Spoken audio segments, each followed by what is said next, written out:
Diabetic രോഗികൾ പലപ്പോഴും അവരുടെ ഡയറ്റ് സ്കിപ്പ് ചെയ്യാറുണ്ട്. അതുപോലെ തന്നെ ഇൻ്റർമീഡിയറ്റ് ഫാസ്റ്റിംഗ് ഒക്കെ ആചരിച്ച് മുന്നോട്ട് പോകാറുണ്ട്. അപ്പോൾ ഡയറ്റ് സ്കിപ്പ് ചെയ്താലുള്ള പ്രയാസങ്ങൾ എന്തൊക്കെയാണ്, അല്ലെങ്കിൽ അത് ശാസ്ത്രീയമാണോ?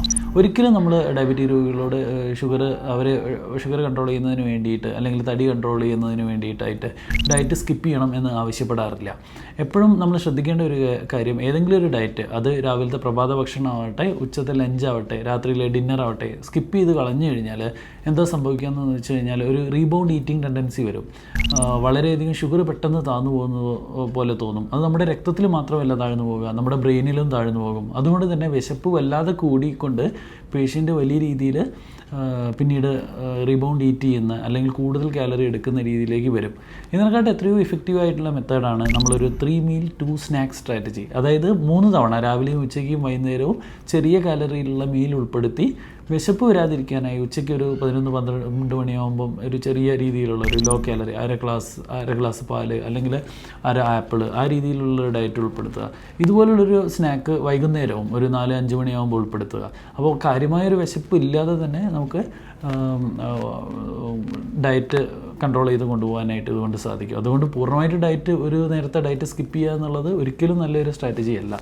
അതുപോലെ തന്നെ ഇൻ്റർമീഡിയറ്റ് ഫാസ്റ്റിങ്ങിനെ കുറിച്ച് ഒരുപാട് വളരെ നല്ലതാണ് എന്നുള്ള രീതിയിലുള്ള പ്രചരണങ്ങളുണ്ട്.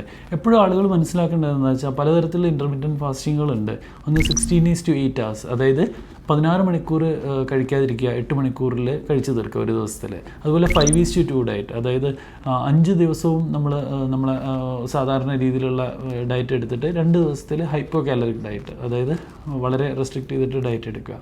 അതുപോലെ ഓൾട്ടർനേറ്റ് ഡേ ഇൻ്റർമീഡിയറ്റ് ഫാസ്റ്റിംഗ് ഉണ്ട്. ഒന്നരാടൻ ദിവസങ്ങളിലായിട്ട് നോർമൽ രീതിയിലും, ഒന്നരാടൻ ദിവസങ്ങളിൽ വളരെ ഹൈപ്പോ കാലറി കുറച്ചിട്ടുള്ള ഡയറ്റ് എടുക്കുക. എന്നാൽ നിങ്ങൾ മനസ്സിലാക്കേണ്ട ഒരു കാര്യം, ഇതിന് പല പഠനങ്ങളും കാണിക്കുന്നത് നമ്മൾ ടോട്ടൽ കാലറി റെസ്ട്രിക്റ്റ് ചെയ്യുന്നതുമായിട്ട് കമ്പയർ ചെയ്യുമ്പോൾ യാതൊരു ചേഞ്ചും ഇല്ല, ഒരു അഡ്വാൻറ്റേജും ഇല്ല എന്നുള്ളതാണ്. അപ്പോൾ കറക്റ്റായിട്ടും ചെയ്യേണ്ട ഒരു കാര്യം, കാലറി റെസ്ട്രിക്റ്റ് ചെയ്യാനായിട്ട് ഒരു ഫിക്സഡ് കാലറി ഡെഫിസിറ്റ്, അതായത് നമ്മളിപ്പോൾ കഴിക്കുന്ന ഒരു കാലറിയിൽ നിന്ന് നിശ്ചിതമായ കാലറി കുറച്ചുകൊണ്ട് നമ്മുടെ ഡയറ്റ് ചിട്ടപ്പെടുത്തുക.